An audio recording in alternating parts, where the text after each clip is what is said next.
Hello, welcome to the Almost 30 podcast. I'm Lindsay Simsick. I'm glad to have you here. It's a solo episode.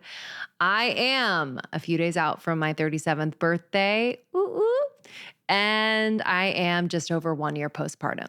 I wanted to celebrate my 37th birthday with y'all by just bringing you up to speed on my postpartum recovery. I recently started working with the Lanby, where I am finally getting my primary care handled. I don't know about you, but I didn't have a primary care physician for years and years and years, and it's kind of crazy. So anytime I would be asked that question, I'd be like, don't have one? Question mark. So I really got serious about checking in on my health, because after you have a baby, it's like your life is flipped upside down, but also you're checking in with your body and asking, are you okay? So I wanted to do extensive blood work and really understand how I'm doing on a physical level. So that is what most of this conversation that you're going to be hearing will be about. And I ask a lot of questions about, the postpartum period specifically, but also more general health questions that I think most of you will be super intrigued by. If I know you well. This conversation is with Taylor Fazio and Chloe Harrouche. Chloe is the founder of the Lambi, and Taylor is the wellness advisor. But I wanted to just dip in here before we begin the conversation and bring you up to speed on the other realms of my life around the postpartum period besides my physical health. Oh my gosh, this has been the most fulfilling, challenging, expansive, purpose-filled, love-filled year of my life. I have been blown away at my capacity to hold discomfort, to care for another human being, to really push myself, my capacity to love, and I'm really proud. I have to say, I'm really, really proud of myself.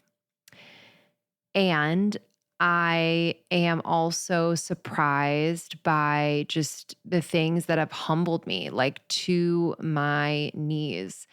And I don't know, maybe I just wasn't paying attention in conversation about parenthood and having kids. Like, no one was really talking about these moments of, can I do this? Oh my gosh. Like, is this ever going to get better? Or am I going to get over this hump? Whether it involves sleep with your child or feeding your child, breastfeeding, not, starting solids, developmental milestones, and the stresses that can come with that. The ever-changing nature of your child, which is something you have to be just so agile with. Once you get comfortable, it changes. So I have just learned so much about myself, and mostly I think just my capacity to experience change and move through it with a lot of presence and grace and strength. And man, oh man, I'm happy to meet this part of me. I've met her like a few times before in passing, but we've gotten to know each other this past year, and it's been just, transformative. I'm a new person. I don't care what anyone says. I've talked to many moms, and they sometimes whisper this. They're like, I'm not the same as I was before. And I think they whisper it because it's something that I think is hard to for other people in their lives to metabolize. And that brings me to this other aspect of postpartum, which is my relationship with my husband. And I honestly was scared. I was scared that it was going to change our relationship, and just scared of the unknown around that. What I will say is that, yes, things have changed in the sense that, like, we don't get our regular date nights. We try to schedule them in at least once a month, sometimes twice. My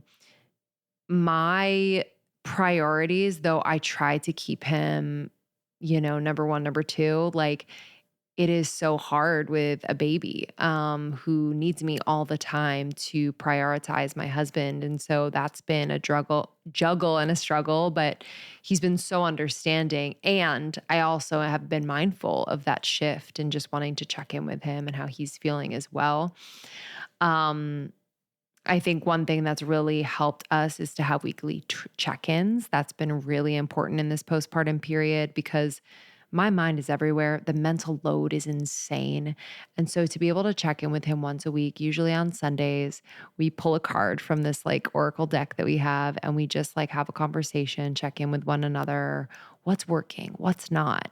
What do we appreciate about what the other person did or said this week?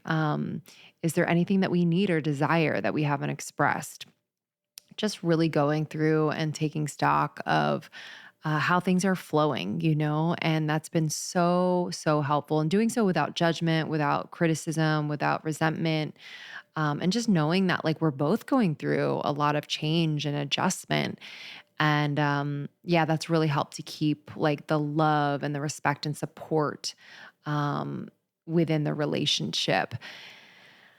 And I look at him differently. I see him as a father now too. Like he's an incredible partner, but to see him as a father and to allow him to parent in his own way and learn in his own way and kind of take my hands off of the steering wheel because they're going to be kind of controlling in that sense. I think as new moms, like there's this primal thing that happens where we're like, you got to do it this way. I know best. And especially in the last 6 months, I've just had to really allow him to come at it in the way that feels intuitive to him. And he'll ask me sometimes like, hey, how do you do this? Or what does he like best? But I love to see him explore. I love that more than trying to control him. So that's been really, really beautiful. And my relationship with him, yes, has changed, but also the relationship I have with my family has changed, with his family, with my family. It's just been beautiful to see them get to know Mav and be with him and love him and support him. And just the life that a new little one brings to a family is so healing and sweet. So I'm so thankful. So that's been really beautiful because living in LA for 7 years, I was away from my family. Yes, I would see them throughout the year sometimes, like, 3 to 5 times a year, but it wasn't like this. And so I'm just so thankful that this has like, yes, moving back has brought us together, but like having a child has really brought us together. It's been wonderful. Another thing that's, been evolving is my creativity and what I'm creating next. And this whole experience of becoming a new mom has inspired a new brand, a new venture that I'm really excited to be working on. I get so much energy from working on it. It's kind of crazy. I don't have a lot of energy because I don't sleep that much. But I have a lot of energy when I work on it, which tells me that it's right. It's called New Mom on the Block. It started as a broadcast channel on Instagram. I launched my YouTube channel, so check that out. New Mom on the Block, New Mom OTB on YouTube. And I'm going to be building out a bunch of other verticals that I'm excited to share with you. I will be opening up enrollment for a really special group experience coming up in November. The enrollment opens really soon in the next couple weeks. So stay tuned for that. This is for new moms, mostly in their first year of motherhood or moms that are due in the next 3 months. And it's going to be really, really special, a 360 support system of sorts. So stay tuned for more info on that. But my creativity has I now know the feeling of creation after having created a child. There is a gestation period, there is patience involved, there is intuitive connection involved. It's no longer just looking outward to what other people need and looking at the market and doing what's going to hit the algorithm and all the things. It's like, no, like it's really about, what is the creative process that I desire to be in rather than focusing on the end result that I want to create. I'm more interested in being fully committed to the creative process and then seeing what unfolds from there. Having a vision, but also being like kind of flexible with it. So that's what new mom has been for me, where I'm like, show me what you are. And so over time, it's kind of revealing itself, which is so cool. And there's lots I want to do with it. So we'll be dripping it. And then other creative things, we finished our book. I mean, that happening when I was pregnant and into my early days postpartum. Whoa. Like the divine timing of all of that is insane. I'm excited for you guys to read it. But it really kind of tossed me back into work earlier than I wanted to be completely honest. I started working on the book about 6, 7 weeks postpartum.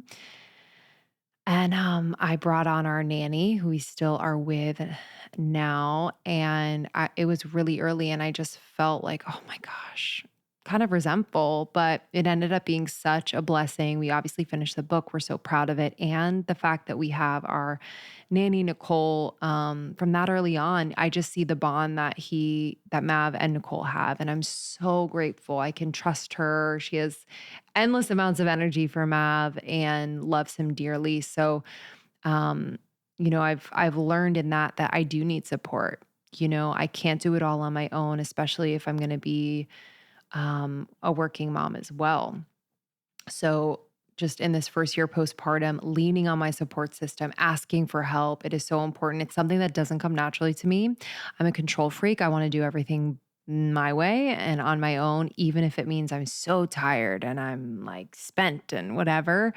But my husband actually has really taught me, he's like, ask for help. Why don't we get more help? Why don't you ask so and so? Why don't you do that? And it's been a really interesting exploration of why I resist help. So I'm actually still kind of moving through that, but I've gotten a lot better. Final thing I'll say before we head into this conversation is around breastfeeding. Um, I'm still breastfeeding. I really wanted to make it to a year. And I know like some people will roll their eyes like, oh God, like a year and then you stop. What does that mean? Like you don't have to stop. And um, I just, I really want to celebrate everyone's flavor of motherhood. That's why I'm starting New Mom on the Block, and breastfeeding is a big one. I think there's so much judgment around doing it, not doing it, you know, doing it longer, doing it shorter. Like it's insane. I think my whole thing with breastfeeding is that women should be better equipped to breastfeed if they want to, and more encouraged and have like more support in more environments to be able to breastfeed and all of that. But anyway, I'm super proud. It was not an easy process. It was actually really hard especially in the beginning. But we've caught our flow, um, and I'll be weaning, in the next few months. I'm just kind of listening intuitively. It feels like it's coming up, and I'm so thankful that I've been able to do it at all. But I'm currently just kind of having anxiety about the process of weaning. Am I going to be doing it right? And so I'm just deep in the research now. And I'm also really, really curious based on my research. Like a lot of women have experienced kind of a lift in the brain fog, um, higher energy after breastfeeding. And while it's been totally worth it to me to breastfeed, I actually don't know if I definitely feel like I'm in a fog some of the times, but I'm really curious how I can feel better. I'm curious about that feeling. So, it'll happen in time, but breastfeeding takes so much energy, especially from your brain. So we'll see how this brain is kicking afterwards. But um, anywho, that is an update from me 1 year postpartum, turning 37. Well, it's weird to say it because, like, I really do love getting older. I don't know when that changed. I didn't always love getting older, but I just feel more like secure with myself, confident, excited about life. Um, but I also still feel like I'm 28. Does that make sense? Anybody else? I'm 37, but I feel like I'm 28. I feel and look younger than I did at 28, so that's cool. At least I think so. But I'm just committed to feeling my best. I'm committed to being super present for my family, pouring into my family. It's such a priority for me. I'm excited for the years to come as we like buy our home and build a home in that way and grow our family. And I'm really excited to take you all along for the ride. And you know me, I'm kind of private in interesting ways. So I appreciate you always just like being down for that. I think we should like protect our peace, especially in this social media world. So I encourage you to do the same if that feels good. But yeah, thanks for being here. Enjoy this episode with Chloe and Taylor. It's super informative. I am so thankful that I am now finally supported by a primary care team, and it's really unique what they're doing over at the Lanby. It's very holistic. I feel supported 360. Like they're changing what primary care looks like. So I'm excited for you to check that out too. They have the blood test that I did. You can do. You don't have to become a member. Like you can just do that blood test. It's very affordable, and you'll get a session with one of their team members to kind of go over the results. I love y'all so much, and I'll see you soon. Oh my God. Okay. The other night I made these incredible barbecue chicken, shredded chicken sliders, and they were so delicious. I put some melted cheese on there as well.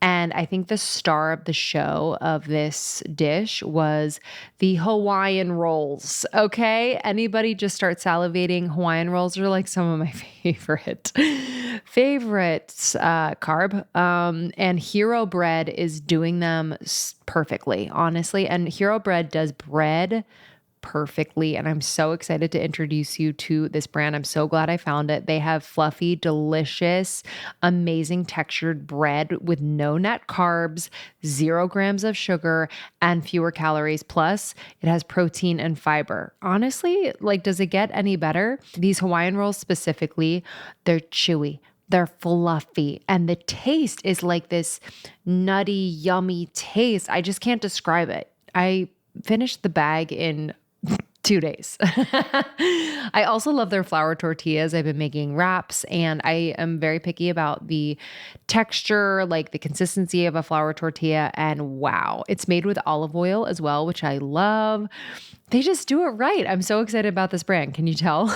Keep the carbs out of summer and fall, whatever season you're in, without compromising flavor with Hero Bread. Get 10% off your order at hero.co and use code almost30 at checkout. That's almost 30 at hero.co.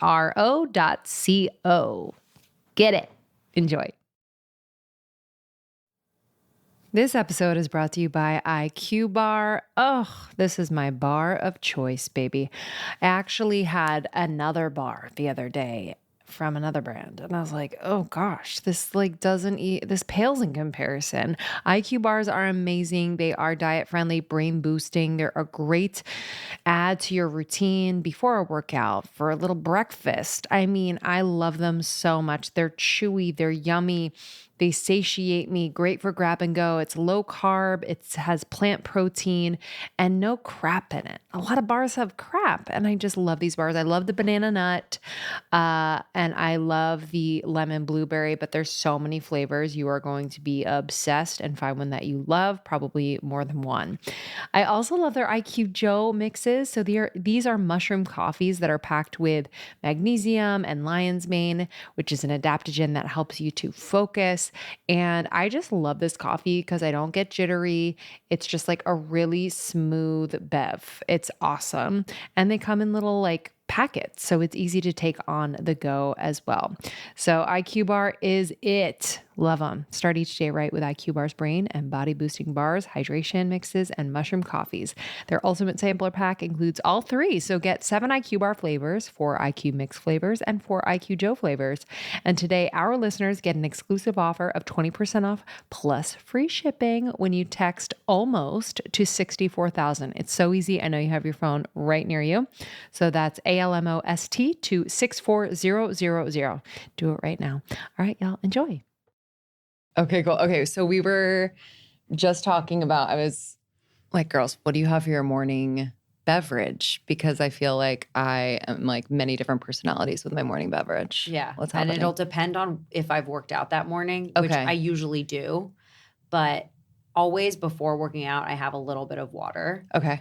I can't have too much water because then I'll have a full stomach and it'll drive me nuts. But then after my workout, this is where like I'm shaking things up, and I don't know if it's a good thing or a bad thing. But I used to always have, like, while my kids would be having their breakfast, lemon water with cayenne pepper. Okay. And that would like really, really help just with rehydration, but also like curbs the little appetite that I have at that time. And it's not that I don't believe you should be eating in the morning. It's more just that like that's not my time to eat because I'm trying to feed my kids. And that would be like what I would have until I would have my coffee. And now I'm trying to, one, defer coffee until I've eaten something. So I'm eating a little bit earlier. But in terms of the lemon water, this window of time while my kids are having breakfast is like a very narrow time where I have to drink as much fluids as I can that like I can't bring with me to work. Okay. It's like, so I've started taking aminos and creatine as part of my morning routine, especially when I've worked out. But actually, Taylor's told me that I should be taking it every day. And they're delicious. Like, you add it into your water. It adds like Kion. What do you use? Well, I'm using Kion. Yeah. Their partner's so good. Quality brand. Good call. Okay.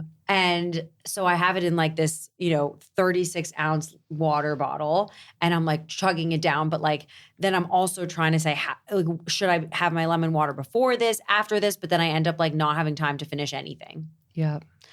And then I'll now have my coffee after I have my breakfast, which is not until I get into the office. Which is like 1 p.m. No. I'm just kidding. I'm like, you've had a day. I have had a day. 6:30 a.m. No. I get to the office by 9. Okay, cool. I get to the office by 9. Isn't it insane, like, the day moms have before they start the day? Literally every time I get into the office, I'm like, you guys just don't know. You don't even know.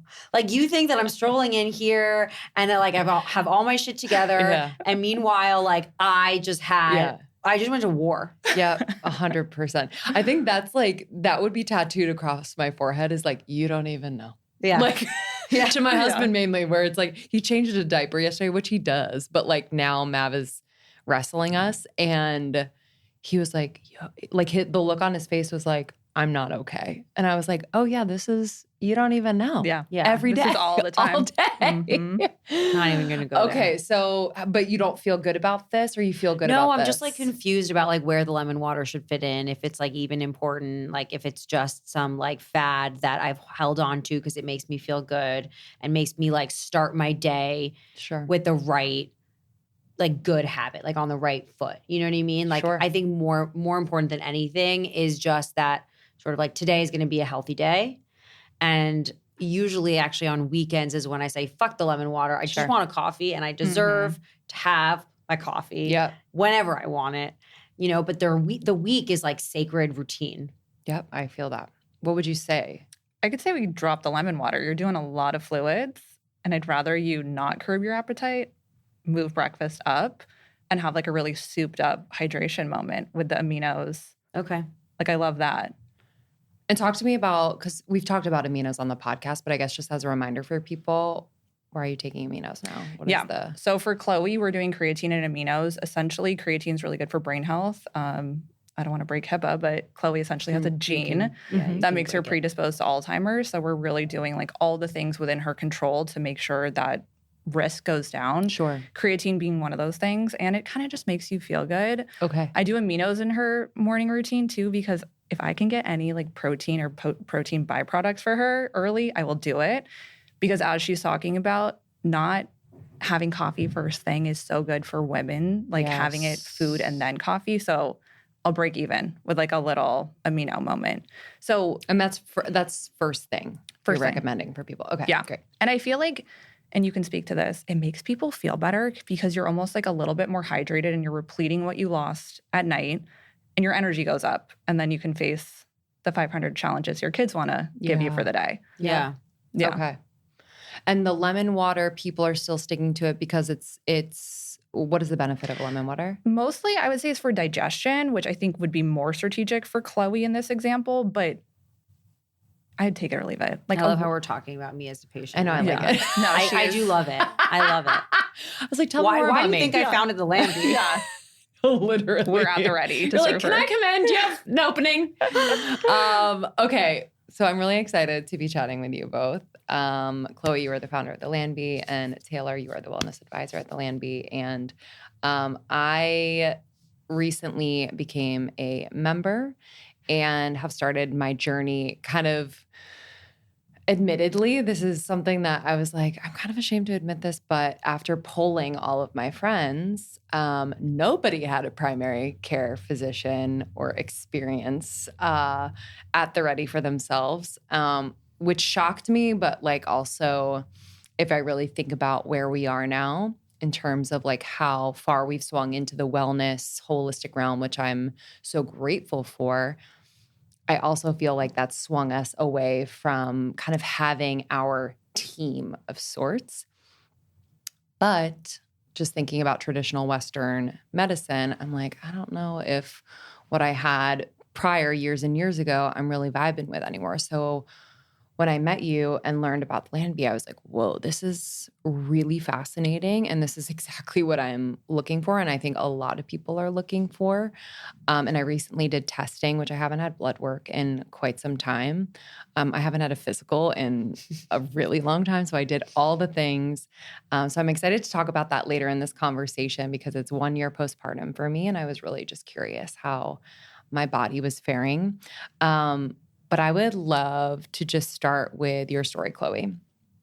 So we sat down at the well in Manhattan and just got to know each other, which was so nice, and talked about your story. And I was just blown away for many reasons, but would love to talk about how and why you founded the Lanby. Yeah. Well, thank you so much for having us. So excited. So excited for this conversation.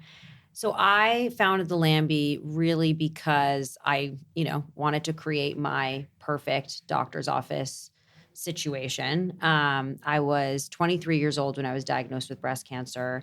And while I had actually professionally been very involved in healthcare, for as long as I can remember, I had never really understood the patient side of the healthcare ecosystem and was completely blown away by how little hand-holding exists when you're faced with a diagnosis, but then also when you're done with treatment. Yeah. The medical system is really, really good at, surgery, at treatment, but they're not really good at all the steps in between, especially when things become a little bit more complex and nuanced. And that's really what happened to me. So my standard of care when it came to treatment was very straightforward: surgery, chemotherapy, radiation. But then afterwards, I was sort of like, okay, you've graduated. Now you're like, quote unquote, survivor, go live the rest of your life. And naturally I was 24 years old. I had so many questions about what to do to minimize my risk of recurrence. I had no exposure to the world of nutrition and wellness. I was an athlete growing up, but never thought about nutrition from a scientific medical perspective. And so I was asking my doctors, should I avoid any types of foods? I've heard that dairy is really bad, or I've heard soy is really bad, or anything, just give me some tips. Yeah. And they were like, this is really not our domain. You can go see the in-house nutritionist, and hopefully they'll be able to help you. And would go to all these different nutritionists and found that the research that they were referring to was so outdated. It was as if I was talking to a nutritionist from 10 years ago. And so I realized that if I wanted to be wellness forward, I needed to do the research on my own, which is the first problem, right? The fact that we as patients have to take the time out of our day to figure this stuff out on our own is crazy. Yeah. The mental load already with having that diagnosis, going through treatment. I mean, that is, yeah. Yeah. So that's where the sort of wellness journey started. And then I have the type of personality where when I learn something is good for me, I do it. And if you tell me to jump, I say how high. I'm very, very disciplined. And so all of these tips that I was given, I followed to an extreme and became very extreme when it came to, what I was eating, what I wasn't eating. I cut out most carbs. I cut out sugar, obviously, alcohol. And so gradually I started to lose weight. I was also intermittent fasting. Mm-hmm. And so, 3 years into this journey, I lost my period. And that's when I asked my doctors, okay, like, is this, a symptom of chemotherapy, or is this the fact that, like, maybe something else is going on? Yeah. And they didn't know, because there are so few people who've been put on this protocol at such a young age, and they weren't going to take the time to figure it out. Wow. So again, I was like left with an open question, continued to do the same things that I was doing. Came time to start a family. Didn't know if I should try naturally, go through IVF, if it was even possible for me. Mm-hmm. Again, no one really had an answer, and they said, let's just try. There was no wellness being, suggested in terms of maybe you should gain weight, maybe you should incorporate more fats, maybe you should eat more protein in the morning. Wow. Nothing of that sort. Maybe you should stop working out so intensely. Maybe you should intermittent fast. And so I went through IVF, continuing to do the same, living the same lifestyle that I was living, and kept on getting miscarriages. And again, the doctors were like, well, like, we still don't know. Let's keep trying, or let's consider surrogacy. And I'm like, well, if you don't have an answer for me as to why this is happening, let's go through surrogacy. So ultimately, like, very, very fortunate. I was able to go through surrogacy, and I'm now blessed with 2 incredibly fun, healthy kids. But sort of the moral of the story is that, to your point, none of us have a primary care doctor. And when you go see a primary care doctor because you have an acute question, they're not well equipped to answer that question. They look at lab ranges that are, not reflective of optimal health, especially for women. And so they tell you that things are normal when they're not.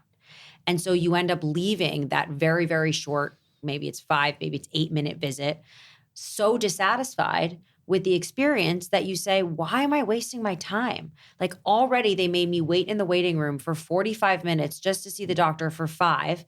And now they're telling me that everything looks normal when I know that something's wrong. Yeah.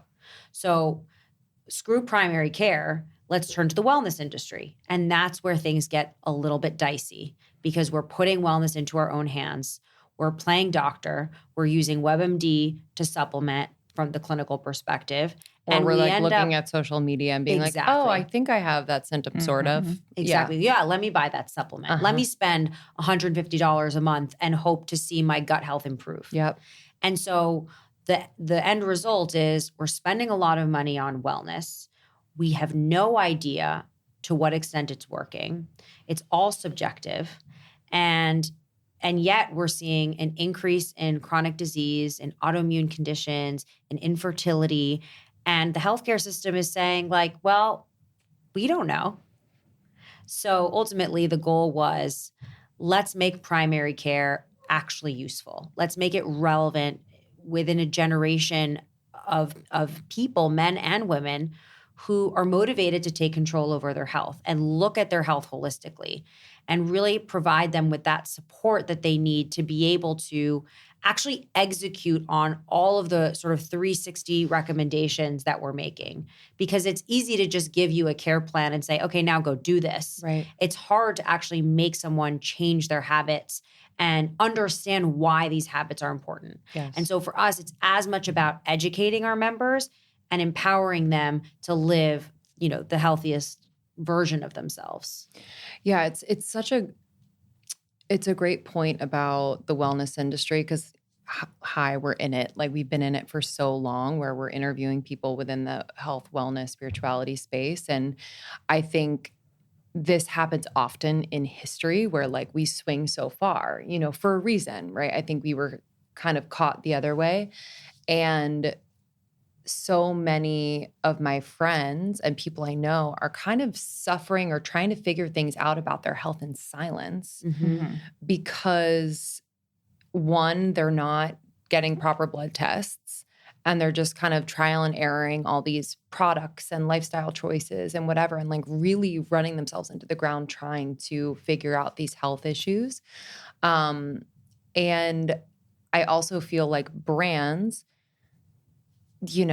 there's good intention, and also there's a responsibility I feel like that needs to be taken by brands when marketing to people, because it's not for everyone. You know, it might not be for someone to take a certain probiotic or a certain type of probiotic or whatever the case may be.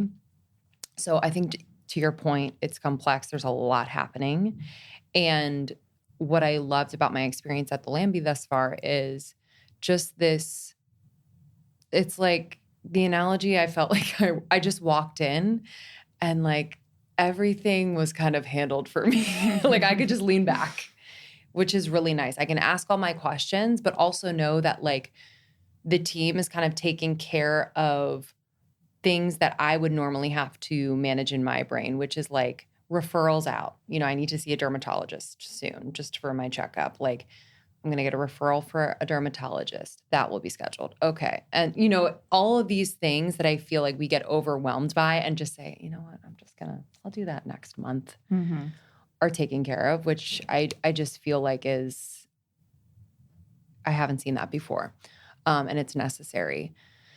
So when we talk about kind of like rethinking about and reinventing primary care, like how did you think about that, and what was like needed in terms of the team and involved in care? Well, it started by thinking about what the problems are. Like, why have we ended up with this very broken primary care experience? And the two problems are that one, you know, most primary care doctors that are in network are misaligned with their patients. And the reason they're misaligned is because their revenue is driven by volume. So the more visits they complete, the more insurance reimburses them, the more money they make. And so obviously, you know, the reason why you then go into the doctor's office, you're waiting for 45 minutes is because for a 15-minute slot, they've booked 4 patients. And they're trying to just get your visit done as quickly as possible so that they can stay afloat. And they're probably seeing anywhere from like, you know, 20 to 30 patients a day. Wow. So obviously, like that's like the first factor that makes it almost impossible for doctors to deliver the type of care that they want to deliver. They just can't because of the systemic pressure of literally how to make money. And then the second big issue is that in medical school, they don't teach wellness. They don't teach prevention. They focus on treatment. They focus on, okay, these are the symptoms and this is the diagnosis and this is the treatment. And so if you want to be more proactive and factor in lifestyle medicine, you either need an extra board certification. Now they have lifestyle medicine as a board certification. They have integrative medicine as a board certification. But these are all advanced trainings that, again, like doctors after however many years of residency and like training and school are in a lot of debt. They want to start making money. They don't want to invest in more training. And so again, it's really, really hard for these doctors to build out the level of information skill set to actually provide you with that holistic guidance. And so we said, why are we expecting doctors to do it all? Why can't we instead couple their experience with that of a registered dietitian who also has a clinical background? Like the training that a dietitian goes through to become a dietitian is so underrated. And so they understand how to review labs. They understand like all of the different conditions that affect your, you know, ability to absorb and digest foods. And so sort of marrying those two together is actually like they speak the same language and they can very nicely collaborate around your care and bring in the sort of conventional Western medicine school of thought with nutrition and other lifestyle modalities. And so we knew that the second person on the team needed to be a wellness advisor. And then we also thought about this idea of care coordination. Like, again, to your point, so much of the work that goes into getting well is finding that doctor or, you know, finding that imaging or making sure that your insurance covers that imaging or figuring out which blood tests you might need or bouncing what one doctor is telling you versus the other and trying to figure out like who's right and who's wrong and what you should do next. So it's this navigation of your health that's incredibly taxing. and most people just don't have time for. So again, in order to really elevate the patient experience, we wanted to have someone who could actually serve to advocate for patients in every possible way. So internally, we think about that as how do you make sure that each member is aligned with the care team, that their goals are well understood, that we know what they need in order to thrive. So how do we set them up for success? And then secondly, when you think about the external healthcare system, how do we make sure that we build a very tight-knit, robust specialist referral network? So when they need to see a dermatologist, or when they need to see an acupuncturist or a mental health therapist or a physical therapist, that we have the relationships with some of the best practitioners in New York to be able to connect the dots for patients, not only schedule them the appointment, but make sure that their care is collaborative. Yeah. I think what I felt was, I think the understanding piece where like the team is understanding my health goals, where I'm at. And I don't think I've like been in a situation where also the clinician was like a part of that team, and like very much on the same page. So that was really refreshing. So Taylor, I'm curious just in terms of how you got into this work and now what you're seeing working at the Lanby and with the patients as, I guess I'm bringing in our audience too, where it's mostly women between 25 and 35, and just like what you are generally seeing kind of pop up. Because I think a lot of women either suffer in silence or they don't know, or they're settling for like not feeling amazing. So yeah, that was a loaded question, but first I would love to hear how you got into this work. Yeah. So I love that Chloe mentioned that dietitians do a little bit more training than a classic nutritionist. So I have a clinical background. I went to NYU, so I studied clinical nutrition, but I was really inspired by the broad wellness world and marrying my two skill sets, because clinical can only get you so far. But it's amazing that I can have that partnership with the doctor and speak the same language as her. And then also relate to the patient, because most people are coming in with goals, things they've heard of, things they want to accomplish, and being able to speak that language too. Yeah. So I came to the Lambi thinking, oh my gosh, this is probably the best way everyone should be practicing, like an ecosystem of a clinical team, being able to collaborate on ideas. Because if you're practicing in isolation, you're kind of just reverberating your own biases over and over again, or worst case scenario, what works for you as a practitioner, and then putting that on your patients.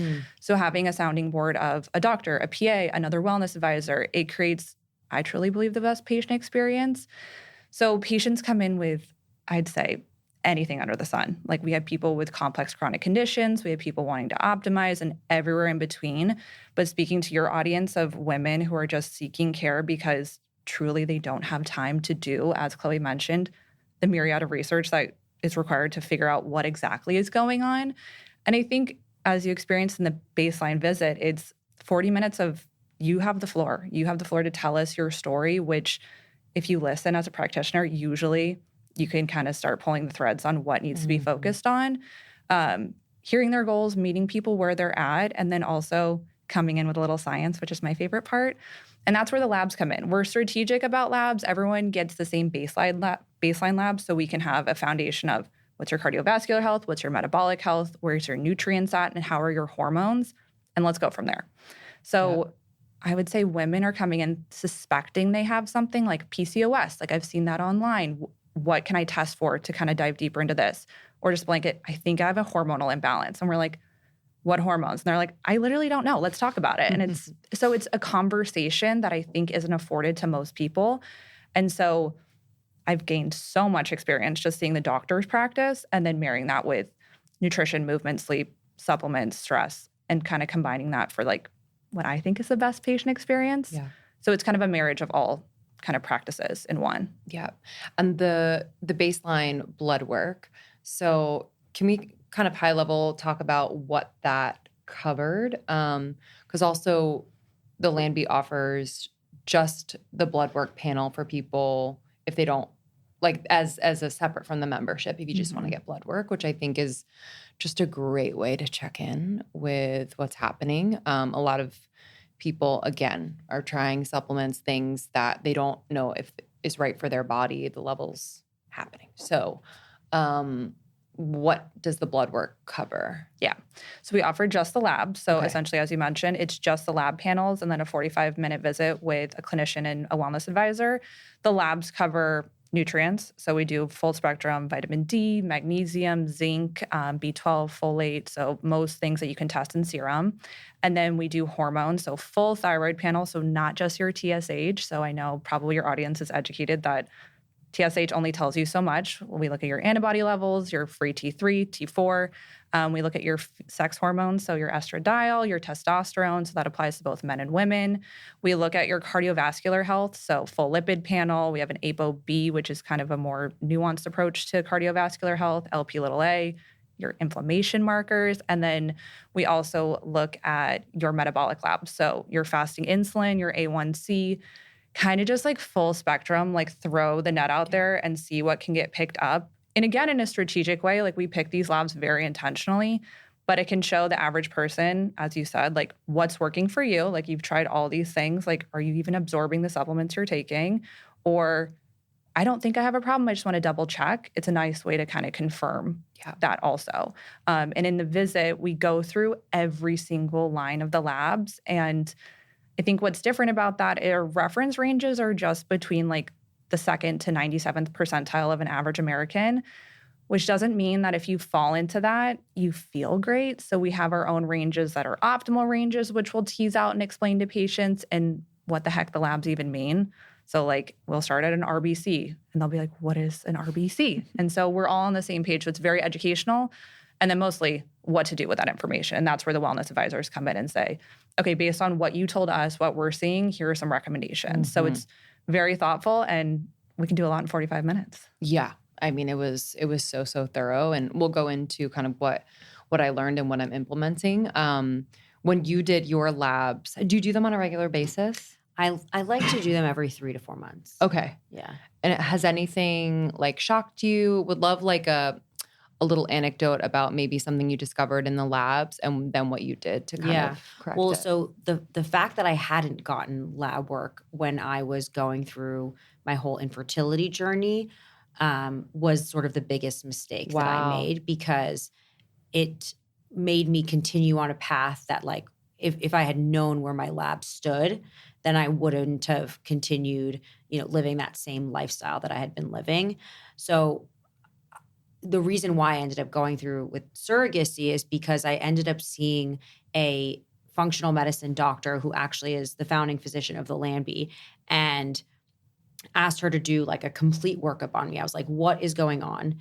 And what we ended up finding is that my thyroid levels were incredibly low. But actually, if you look at the reference ranges that my reproductive endocrinologist was using on the thyroid levels that they were testing, I was normal. So he thought, it's green. It's showing green. You're normal. This is not an issue that we should be sort of delving into further.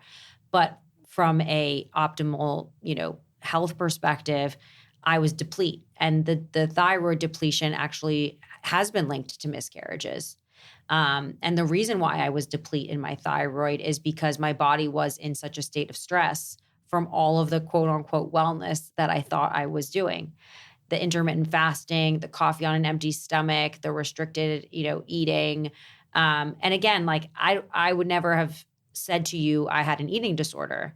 But the fact that I was so restrictive in terms of not eating carbs versus focusing exclusively on protein, fats, and, low carb vegetables, that in of itself is like a very controlled and that sense of control does contribute to stress too. Yeah, for sure. So in some ways, you could say that I had like a stressful way of eating. Yeah. And so I've, since then been looking to like regain my holistic hormone health, bring down my cortisol, increase my thyroid levels, my reproductive sex hormone levels. And that's been a journey. But like, that's why I do it so consistently, because I want to see that like the more that I'm intaking, I've started doing acupuncture. Again, to what I was saying earlier, I'm eating earlier in the day. I'm trying to do less intense workouts, trying to take breaks, trying to give myself grace. Yeah. the stressful eating is really interesting. And I feel like I definitely went through seasons of that. I was intermittent fasting. I was restrictive in a way that I thought was just like, I'm just being like super healthy and disciplined, which I don't think is inherently bad. But when it becomes something that like stresses you out, if you go off course, what have you, it could be bad. Like, what are you seeing with stressful eating? How are you kind of coaching people through that? Yeah. Because I think a lot of women are stressed when they're eating. Yeah.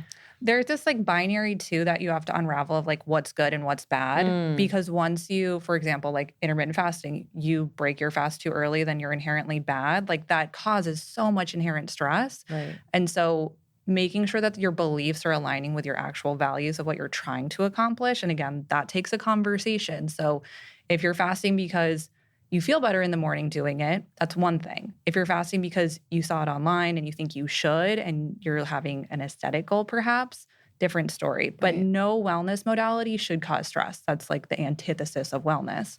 I think stress around eating can look a lot of different flavors.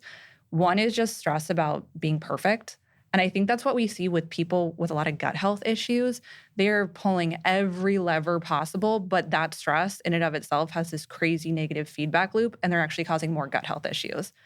Releasing the reins of control can be the scariest, but in the end, best thing that you can do, especially for women. And that initial conversation is usually like, okay, let's suspend our beliefs for 2 weeks, a week, maybe a day, and see what happens, because I see that a lot. And then stress about what should I even be doing, period. Because there's so many schools of thought around nutrition. So it's such a murky bucket of, am I supposed to be eating carnivore? Am I supposed to be eating so many animals? Am I supposed to be never eating animals? Like, what should I do? And the answer is nuance. And I think that's why it is so confusing. Yeah. But being stressed about anything is not the answer. Even that kind of more relaxed state of thought of like intuitive eating, I think kind of has a misnomer behind it. It's not to eat just because you want it or can. You should always eat because of how it makes you feel is kind of the party line. Like, does the food love you back? Like, did you feel good after it, both spiritually, mentally, and physically? Yeah. So that's, again, kind of how I practice too. Yeah. No, that's great. Yeah. All of these buzzwords, intuitive eating, all the things. And it's all well-intentioned. Totally. You know, and putting us somewhat on the right track. And then people come in and just totally either take it to extremes or just kind of misinterpret. Yeah. I just want to add one thing, which is like, I feel like the missing thing within wellness is data. And I know that so many consumers today are just trying to grab at data. But the trouble that I have with the wellness industry is oftentimes they give data, but then they don't help you interpret the data. And we saw this sort of from the get-go when it came to wearables. Like, you have this Whoop or this Apple Watch, and it gives you all this information, and yet most of our members have no way of interpreting the data and using it to help them optimize and personalize their approach to wellness. And so our whole philosophy when it comes to wellness is, again, it's all well and good, but make sure that you're doing it in a data-driven way. Yes. Like, look at your labs, actually interpret them with your clinician and wellness advisor, and then develop a personalized approach to nutrition, to fitness, to, you know, anything that sort of you believe in is a good habit. Like, actually fact check that with how it's being processed in your body, because it's maybe different than the person next to you. Yeah, I'm so glad you said that. Yeah, I think of my husband with his Whoop. He's like, okay, so I got this percentage sleep last night, and we'll just sit for like 15 minutes, be like, okay, what'd you do last night? Yeah. You're sitting at the computer, you had this to eat, you talked to this person, you know what I mean? Like, you just kind of grab at things. It's a feedback tool, or that's how it should be used. Like, when people wake up and their Whoop score is like 40 and they're like, okay, I'm not going to do anything. Okay, that's fine. But if you wake up feeling good and then your score is low, it shouldn't dictate your day. And so, it goes back to the why and how to interpret it. I told the team at Lambi, I was like, so I'm not wearing a wearable right now because I purposely lost it after I had the baby, because I was like, it's going to make me depressed. Yeah. You know, like, I don't want to wake up to red every day. It's reinforcing what you already knew. Well, definitely not when you're breastfeeding. Yeah. I mean, oof. Yeah, we were laughing before this because there are just some nights where he's just he sleeps in his bed, but then sometimes he's in my bed on really hard nights. And sometimes he'll just be on me all night, and I'll wake up like a skeleton where I'm like, I am a desert. I don't That know deplete, what to do. Yeah. So I'd love to talk about just what I have also discovered in my initial blood work and kind of what I'm working on. I think I was pleasantly surprised. So some of this will be kind of boring, not to brag, but it was like generally good. Blood work was generally good. Yeah. But I kind of wanted to get into the weeds in terms of my energy levels. I was curious about my hormone levels, my sex drive. I was curious, just about like certain supplements I was taking. Was it like the correct levels? Is it too much, too little? Did I even need to take them? And we got into it. So can we like touch on a few like high level things that stood out? Yeah. Okay. You're kind of a dream patient. Excuse me. People are like, oh God. I know. Roll my eyes. Yeah, roll. I'm kidding. But Yeah, I mean, literally.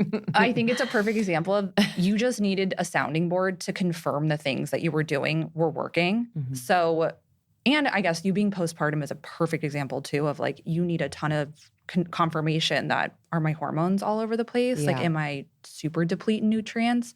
But just as you of coming into the baseline, getting your labs done, we confirmed that the supplements that you were taking were spot on for what you need. So you have a very robust prenatal. Yeah, I'm taking a prenatal. I'm taking a vitamin D3, K2. I'm taking magnesium at night. Fish oil. And fish oil. Yeah. Oh, that's good. So she's like you're hitting all the high notes of what you need postpartum. And then it reflected in your labs. Your omega profile looked great. Your magnesium looked great. All the nutrients that we can test for, again, in serum looked good. And then your vitamin D, we double checked to make sure you're getting enough for breastfeeding. All-star student, you were adding additional vitamin D to your prenatal. Didn't even know it. Yeah. Okay. So intuitive. And vitamin D is something that I think a lot of people are deficient in. I would say most people. 95% of people are probably. And what does vitamin D affect? So it affects your immune system, your mood, your hormones. So it's not even really a nutrient. It's a prohormone. So it's going to be a precursor to a lot of other hormones.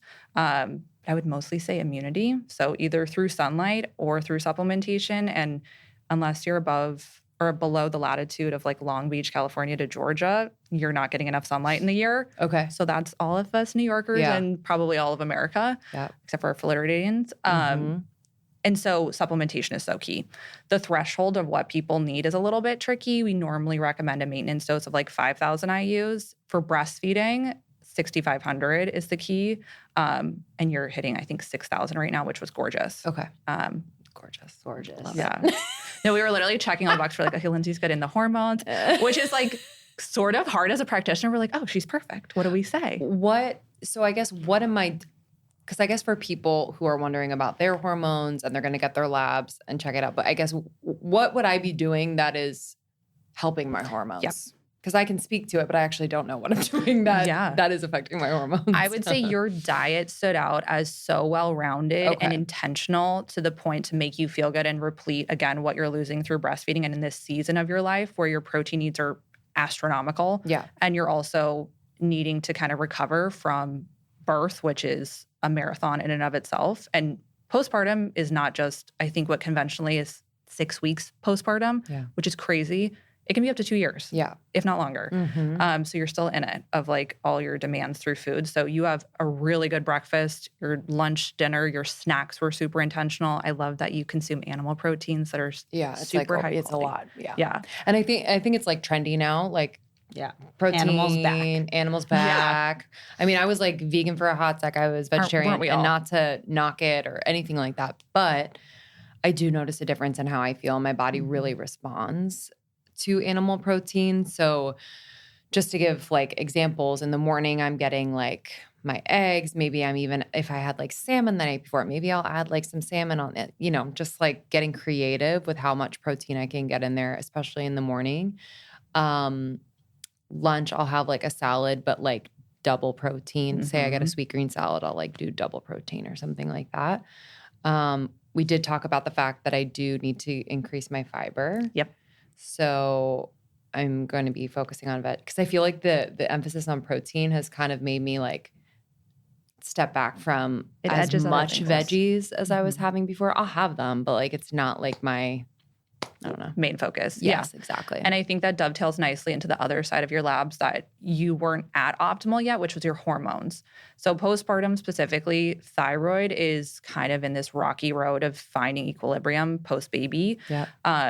Your thyroid was great, so we ruled that out. Like all your levels looked good. Your testosterone looked good. Your estradiol was slightly high, and your sex hormone binding globulin was a little bit on the low end. So based on those two, Allie and I, the other clinician that was going through your labs, we know that fiber would really support you in that sense for just excreting the metabolism or the metabolites of hormones. Okay. So not only did you need it in your diet, but it was also helping you in your blood work. We had a further conversation about hormones and like endocrine disruptors, but that was like one of the lifestyle pieces that was like easy, I think, for you to understand the why behind, because it was kind of showing in your labs. Yeah. Would you recommend like a fiber supplement?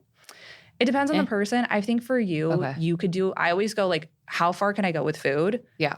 And then do I need to bring in like a psyllium husk, which it's really funny. I'm always like, fair warning, you're not going to like me if I give you a fiber supplement, but we can try it. Some people love it. Wait, why? Tell me more. It tastes so gross. Oh, really? It's like a gel. You can do a capsule. Oh, gross. Okay. Do you take it? No. Okay. I No. eat so much fiber. Yeah, I'm sure. Okay. I'd rather be food first. Yeah. I need to cut back my fiber, I feel. Oh, really? Well, I'm just making it up.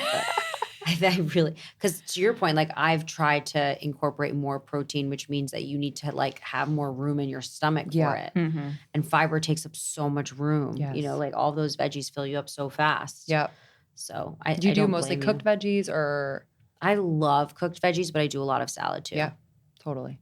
Yeah. I know. I've just noticed like sometimes like raw veggies I can't really. Well, that funny enough, my acupuncturist was telling me that I really need to shift away from cold foods right now and try to like eat more warm. But I do so much yogurt. I do so much salads because it's easy and convenient. But I'm gonna over the next few weeks try to shift that away.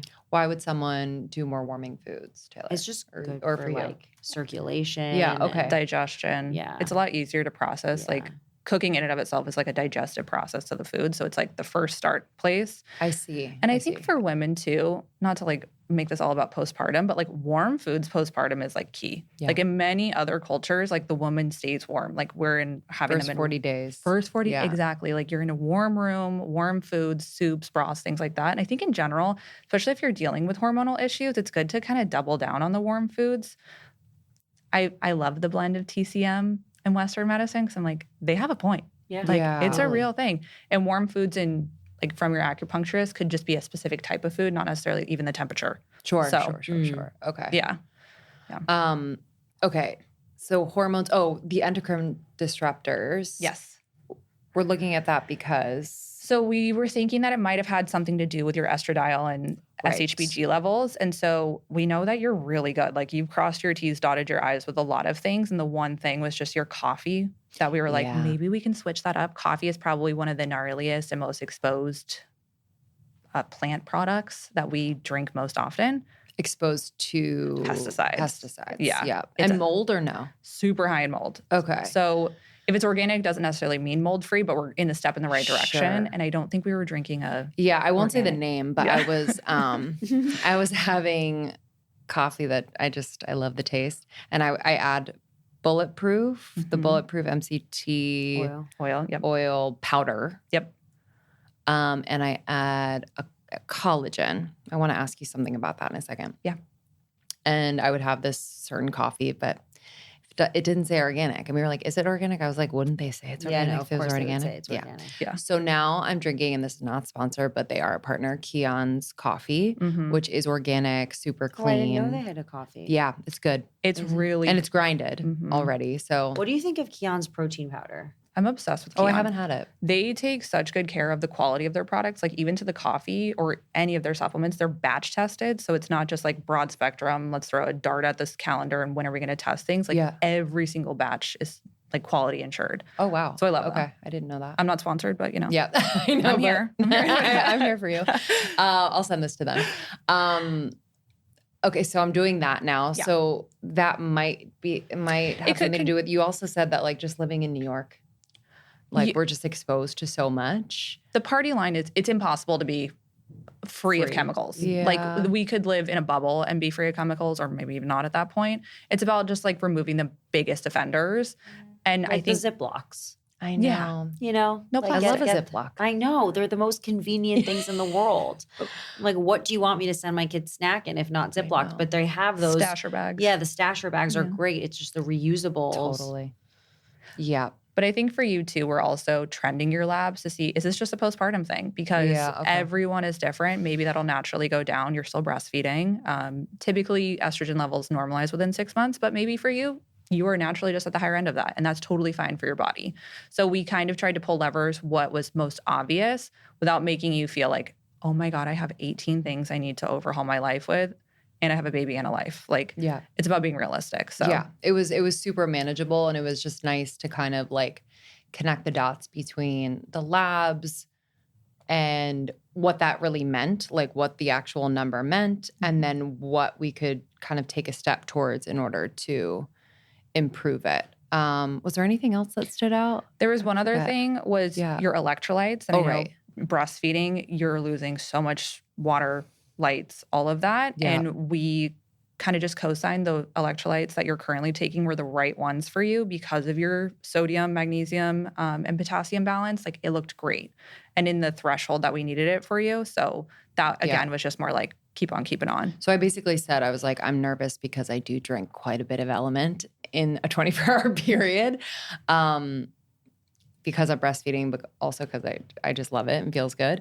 I do 3 packets in a 24-hour period, I would say. I split them up like between bottles of water. But yeah, so that electrolyte portion or percentage was good for me. So when do you see that it's Not. do you recommend like either other brands or like just do a pinch of salt and something Yeah. to other So people? such a good example. Essentially, it's good for you because you have lower processed food in your diet. So you're not getting sodium from like foods essentially that would have it in it naturally. Got it. You have Okay. a lower kind of simple carbohydrate diet too. So you're actually losing more sodium just naturally based on a hormonal thing we're not going to get into. And then also the balance of needing that sodium inherently, the potassium and magnesium that's in Element, perfect for you. Okay. If someone else, let's say, likes to have more salt in their diet or they have higher potassium needs for whatever reason, there's different brands that we like to be strategic with. Like, Okay. do you need a Ravy that has a higher potassium and less sodium in it? Because not everyone needs the same amount of sodium. Let's say you're not breastfeeding at all. Like, Sure. what do you need to think about in terms of electrolytes? Element's pretty salty. So if Yeah. it's not even like your taste profile, half a packet. So Yeah. it's just about knowing your diet and then making sure the kind of electrolytes are right for you. Postpartum, I think Element's really nice because your sodium needs are off the charts. Yeah. So What's your Okay. favorite flavor? I like the orange and the citrus right now, but I also like a raspberry and watermelon. they I kill love it with the watermelon. flavors. Yeah. They're so good. So good. I'm like one of Vanilla. the few people that also likes the chocolate. Oh yeah, my husband loves. I love the chocolate. I put it in milk. Oh, yeah. Oh, you do Like a hot chocolate. Yeah, a little hot salty hot chocolate. chocolate. Yeah. It's really good. I think like getting drunk with your friends at happy hour is really out. How about microdosing a little THC gummy? I mean, I am into it. And I'm into it because I don't get a hangover. There's no bloating, no calories like that. I'm loving my out of office THC gummies from Soul. I love this brand. They really care about the quality of their products. And they're just doing it right over there. I take the 1.5 milligrams because I'm a lightweight, but they have 3 milligram and 6 milligram doses, and the flavors are absolutely delicious. So I love to take these at the end of a week. I just feel like I can lounge, watch a movie with my hubby, feel really good, just like blissed out, but not blitzed. I don't like to feel high. You know what I mean? And it's just like the perfect balance. And I just love this brand. So it's a perfectly microdosed hemp-derived THC and CBD. So whether you want to like go through your email inbox, or maybe you want to do a workout on this, or maybe you want to watch your favorite movie, like it's amazing. I usually take it about 30 minutes before I do my thing. So yeah, this is what I recommend. I know a lot of you out there are like ditching alcohol, and this is like an incredible replacement. Angie Lee and Mike have been on the podcast. They are the founders of Soul. And they really had a desire to create natural alternatives to medication that really tackle problems they deal with themselves, like sleeplessness and anxiety, focus and pain. And they have products for all of those things. And I love their products so much. So give Soul a try. Head to getsoul.com and use the code almost30 for 30% off your order. That's a major discount. Take advantage now. That's 30% off your order using code almost30. One last time, getsoul.com and code is almost30 for 30% off. Okay, I don't know about you, but when I get a protein powder, there's usually like a couple things I'm like, I wish it had this, or I wish it didn't have this. There's always a little something. And I feel like my prayers have been answered because True Nutrition is doing the world a service by allowing you to create your own custom protein powder mix. So you get exactly what you want in your protein powder. So I went onto the website and I was like, oh, is this going to be annoying? Like, am I going to have to answer 1,000,000,000 questions? It was actually so fun. And I got to just really design a protein powder that fits my needs and nutritional desires. And so I wanted to share my custom protein mix with you. And I just actually made a smoothie with it. And I approve. It tastes delicious. So my base mix of the protein powder is 60% multi-collagen, 40% New Zealand grass-fed whey. So I actually heard on a podcast with a doctor, he was talking about protein, and he was saying that the combination of collagen and grass-fed whey is like an amazing combo for protein. So I was like, let me do that. And then I got boosts in my protein. I got psyllium husk, fiber, essential amino boost, and ashwagandha powder. So I am using this in my morning breakfast shake, or sometimes I do a shake mid-afternoon. I forgot to mention that I also made a flavor. So you can do a non-flavored custom protein powder mix, but I chose cookies and cream, baby, because I'm that kind of gal. And it's actually delicious. But True Nutrition was founded on relentlessly sourcing the highest quality ingredients. They do third-party testing on those ingredients and then first-party test them on site to further ensure the purity. So no crap in there, which is really, really nice. True Nutrition also offers a wide range of supplements, so check those out as well. But if you are ready to dial in your nutrition with the highest quality ingredients possible, for a limited time, our listeners get 15% off their entire order when you use the code almost30. That's 15% off your order at truenutrition.com with the promo code almost30. Tell me about your custom protein. I'm curious. DM me. I actually wanted to ask you what your like, because I feel like you're on the pulse of whether it's like wellness trends or things you're trying, and you're very disciplined. Like, what is something you're doing right now? Maybe something new that you're loving and it's feeling really good. So it's funny. Recently, I was being attacked by the colostrum phrase. Oh, yeah. Craze. Mm-hmm. Yeah. And I said to Taylor, like, what is up with this? Like, I'm about to hit purchase. Yeah. And I did it, even though she said, like, there's not much data behind it. Mm-hmm. And didn't feel a thing. Like, obviously, it didn't do much for me one way or the other.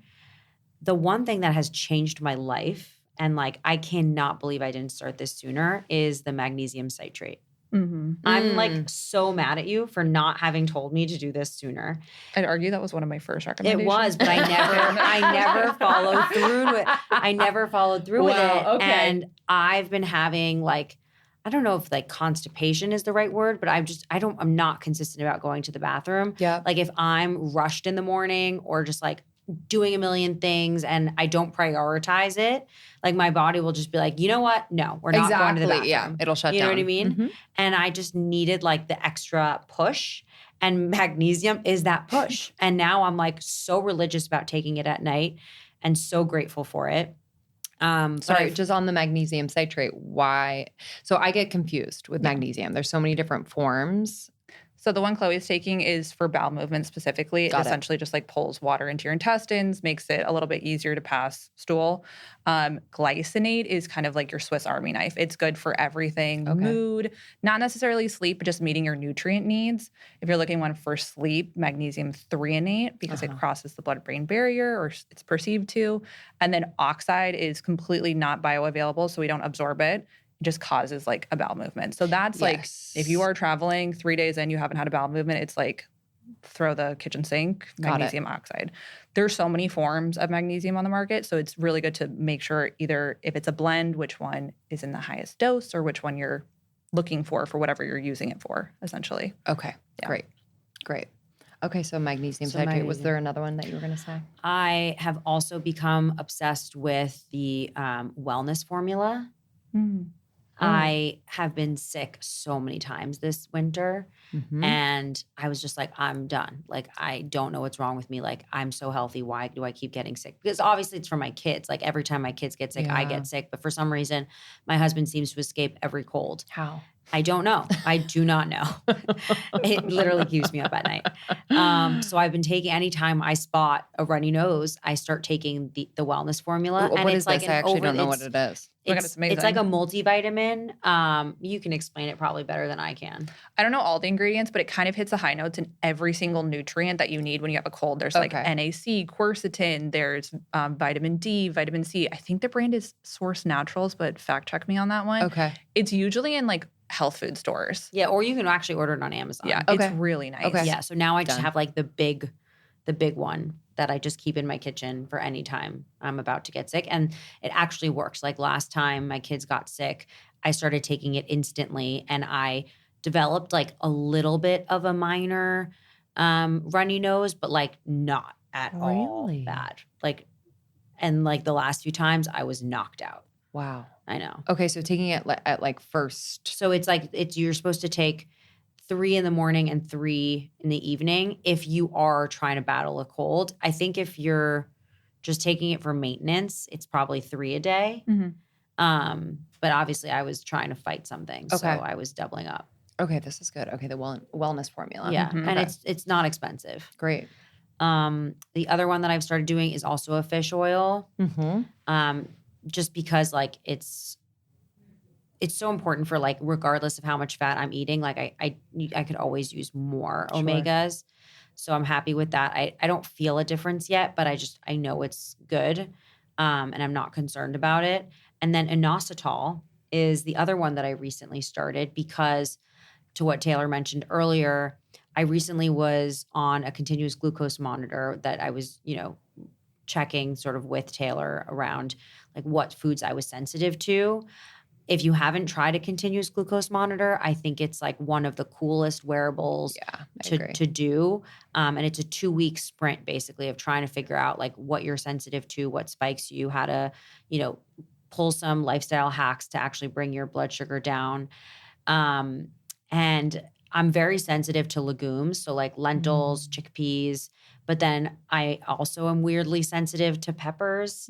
And it's not a crazy coincidence that because I have this ApoE4 mutation that I'm also more sensitive to certain foods. Okay. Like they've shown that there's a correlation between metabolic health and ApoE4. So I just need to be a little bit more cautious when it comes to what I eat and how I eat it. So anyway, this supplement inositol is meant to help with metabolic health. And one other thing. What's the other thing that it helps with? It can help with sleep. It Digestion, helps with fertility. I think. Yeah. Okay. It's a great one. Yeah. I've never heard of it. Inositol, yeah. I know. Okay. I had never heard of it either. Great. Did I recommend that to you? Yeah, you did. Oh, Okay. good. Awesome. Yeah. Is there anything that you're doing? And it's interesting because you told me to take it 2 pills twice a day. And on the bottle, it says 1 pill once a day. The therapeutic dose, like if people are interested in doing it for metabolic purposes, it's around 4 grams. And they usually come in like 600-gram capsules. So like try to get as much as you can twice daily. Yeah. So ideally 2 grams, 2 grams. Okay. So hot tip. And there. magnesium citrate, by the way, I'm taking 3 pills. Each one is 150 milligrams. Yeah. Tread lightly. I mean, Okay. So you like can start kind of experiment. yeah. Okay. Start slow. And then what are you doing anything, taking anything, eating anything? So I'm like a need coffee right when my eyes open type of girl. And what I've recently started doing is like, I need to find a cute name for it, but like a souped up coffee, which is essentially like a smoothie. So I'll put my protein powder, a little bit of cold brew concentrate, half of a frozen banana, some glutamine and some cinnamon, and then a little ice in my blender. And that's my morning coffee. Oh, wow. And it's me breaking even of being like, I'm still going to have coffee first thing because it's my like favorite part of my day. Yeah. And then also having breakfast because I know everyone's like, eat breakfast first. And I'm so proud of you for trying that. Like, she's like, I know I'm telling everyone to eat breakfast first. The thing is, I don't know. need coffee to wake me up. I just enjoy I know, the taste same. of coffee. Same. The Exact same. ritual, the taste. So as long as I'm going to get coffee, I'm okay. Yeah, eventually. Yeah. I don't have kids yet. So my morning routine is very like coffee, read a book. That'll change one day. But like right now, Could you I'm like, imagine? I did a video on this that I haven't shared yet, but I was just like cackling to myself that my morning routine before my son was I would have like 5 different books. I would sit on my couch. I would read a few pages of each. I would put on like mantra music. I would chant. I would have my tonic. Like, Oh my God. no, I'm That's scared to give it wild. up. And now because I'm that's like- me. hello, good morning. I have like a koala bear on me. I'm like trying to make his eggs. I'm like playing. I'm like, oh my God. No, yeah. It's crazy. Full circle. That's why I'm take like, advantage. I bow down to moms. I'm like, you guys have had a full 24-hour day before we even got to the office. And I'm just like, read 10 pages of the newest book. I mean, amazing. Take advantage of it. Yeah, you really just have to take it. So during this season of my life, that's what I've started to do. Great. And I actually can feel a difference. Like I'm definitely a more anxious person, and that is caffeine on an empty stomach is probably the worst thing I can do. Yeah. So I'm like breaking even with that. And I love it. It tastes so good. Oh, it sounds the Glutamine. So it's just an Glutamine. amino acid. Essentially it helps with just GI health. And like it also, again, it's just more protein. Okay. So it makes it really gentle. And then my protein powder, I'm currently using Pro Mix, which I love, super high quality, or I'll use like a Be Well by Kelly. Yeah. Is the Pro Mix? I think I have, but I don't use it as much. Is that a whey? It's a grass-fed whey. Yeah. Yes. I love it. I have that. It has a little bit of added sugar, but I'm not losing sleep over it. Yeah. Can we quickly talk about proteins? Because I feel like it's confusing. Totally. Whether it's like collagen, whey, beef isolate. Is that the same as collagen? Like I actually don't know. I'm so glad you brought this up. So beef isolate essentially is like a protein collagen blend. So I know a lot of people use beef isolate in their smoothie and add in like another vital proteins. It already has collagen in it because it's beef isolate from collagen from beef. Okay. So I love that one. Be Well by Kelly does it amazing. It's super high quality. Yeah. A grass-fed whey is in the name. It's just a high-quality whey. And whey is like, it's a dairy technically? Yeah. So if people have a dairy intolerance, not for them. Not for them. Okay. So I'm always like, test the proteins too, because even if, let's say like I can tolerate dairy, some whys really don't rock with me. I'm just like, why am I bloated? Why do I not feel good? So test run them. But if you have a known dairy intolerance, definitely not whey. A beef isolate is good. There are some good plant-based options. I would say my PSA is like pea proteins usually make people not feel so great. Yeah. So again, you can circulate different Tell me why. ones. Do you know why? I think it's just more of like a harsher, I'm thinking of like FODMAP foods, things that like really cause bloat. Yeah. To bring up the word FODMAP right now is like a jump scare, but like it's it's just harder to digest. I know, like people are like, what? We're not talking about that.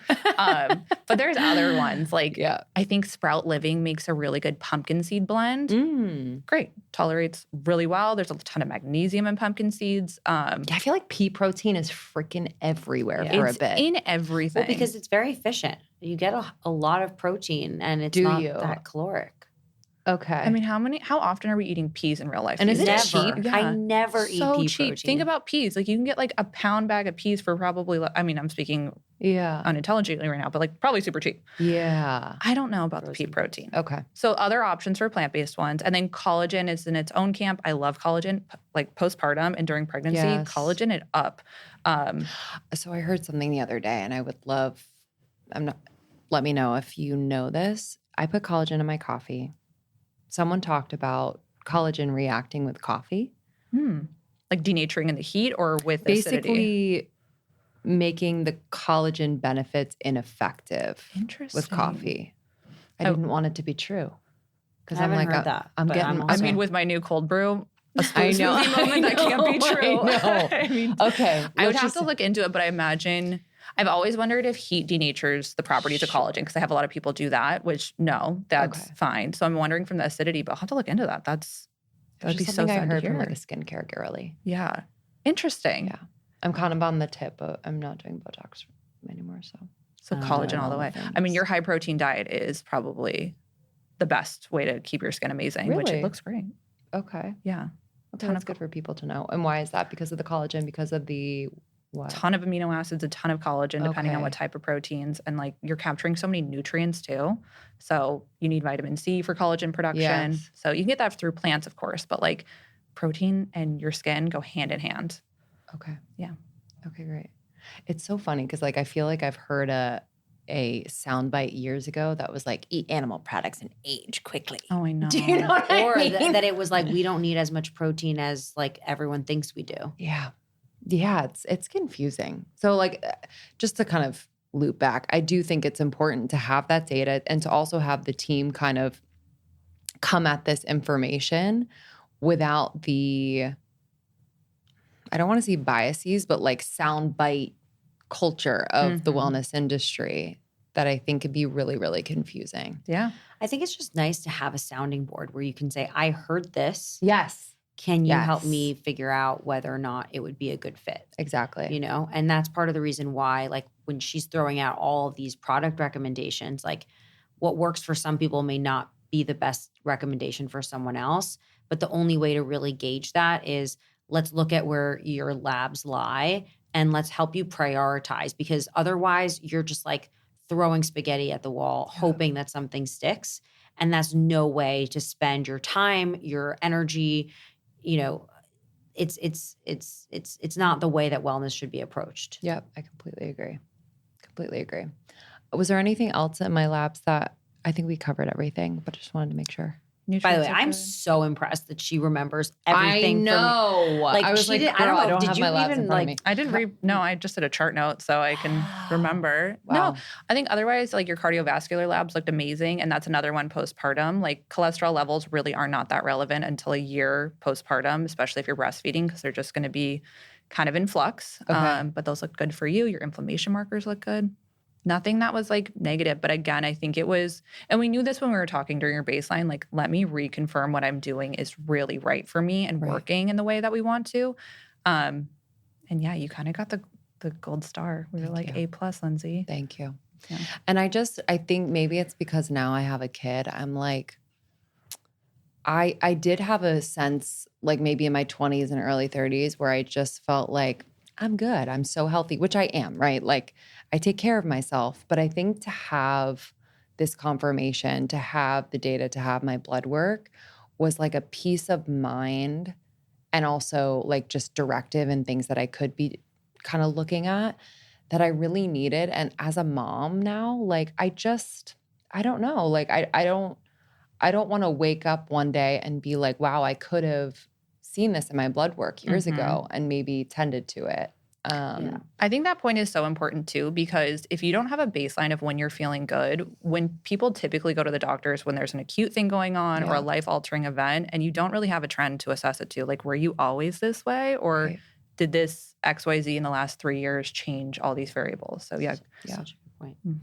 Yeah, and also I feel like, you know, I actually don't even remember what my point was going to be. So I was going to ask you though, and you can think to remember it, but just about your journey with breast cancer. I remember my point. Okay, say it now. Yeah, go ahead. What I was going to say is I feel like women, especially once they have a kid, are so in the mode of being caregivers that it's really nice to be in the seat of receiving care and just being taken care of. Yes. And the best way that we can take care of you and fill in those gaps is by doing sort of that robust assessment, providing you with some of the handheld support that you need.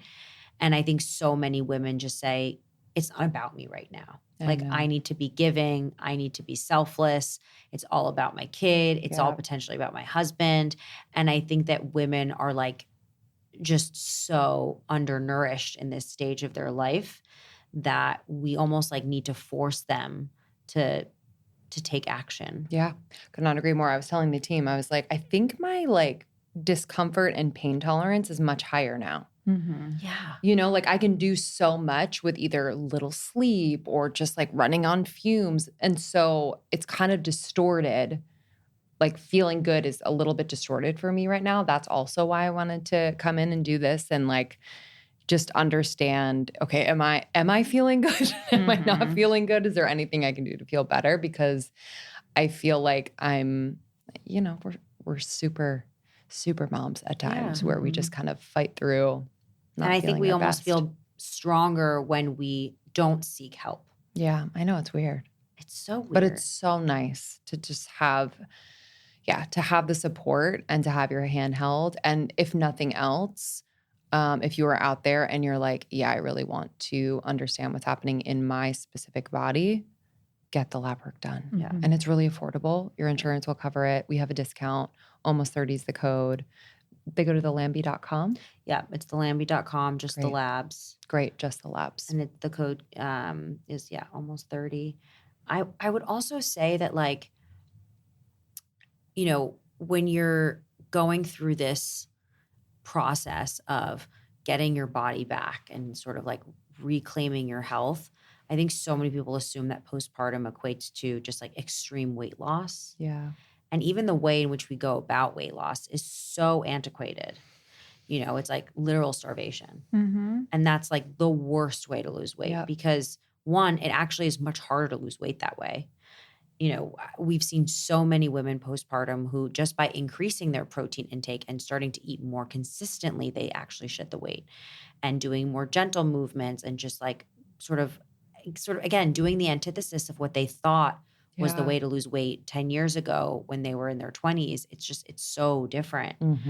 And so I feel like there's a re-education that also needs to take place when you're in your 30s and your 40s around how the body works and like how to almost, again, like retrain ourselves. Yes, completely. Yeah, I think I talked to my therapist about this before I had the baby, and I was like, I'm kind of scared not to get my body back, or like I was scared about the changes in my body that were happening, but then also like postpartum. And she was like, yeah, you probably, or you won't ever have the body that you had, and not even aesthetically, you might get that back. But it's like your body is a different body now after going through something like that and like caring for your children. It's different. And it kind of like reoriented me to how I take care of my body postpartum rather than like, let me get it back. It's like, how do I really honor the body that I have now? I love that. You know, and not, because I think it's also saying like, I am attached to my life before, like just holding on so hard and not being able to be like embracing what's right in front of me. So yeah, I'm glad you said that, because I think it is the slow, it is the nourishing rather than the restricting. It's like there is something true to happy weight. And it's not about happy weight meaning like, just put on an extra like 5-10 pounds and there's your happy weight. It's like you actually do need to be in a state of happiness to let your body shed weight. Yes. What is that? It's being calm. Yeah. No, and so I think it's like the cortisol. Like, yes. you know, when your body feels like it needs to be in fight or flight mode, it's going to hold on to all of its nutrients because it doesn't know when it's going to get its next meal, or it doesn't know like if you're going to get enough nutrients the next day. So it's just like you're constantly a little bit bloated, a little bit like. Yeah. It's kind of beautiful that you had that conversation with your therapist of like what so many women do is like dress rehearse what they're going to feel like in 9 months or postpartum. And it's like, to what extent does that help at all? Yeah. And really being comfortable with like, okay, I'm here now. Like, how do I nourish myself now? And it's so hard to do. It is. But then reframing it in a way I haven't heard of. I love that you said that of like, it's a different body. And thank God. Like, here I am. Yeah. I've been able to kind of like, love it now. Because I think being able to nourish myself the way I have postpartum and just taking it really easy with movement and getting back into it, I do feel like naturally whatever weight I did gain, which was significant. I actually never looked at the scale when I went to the doctor. Oh, that's love that. Is that crazy? No. But I know my brain. You know, like that part of your brain that would obsess over a number that means nothing. Yeah. Yeah. And it's like you're growing a baby. So I was like, don't tell me. Yeah. But I do know that I gained a significant amount of weight. But yeah, I think to that point, like letting go of like the need to go back also just relaxed me. And I do think it helped with and breastfeeding and all the things. But Yeah. I think the combo. But I did want to ask you just about your journey with breast cancer in terms of how you think about your health now.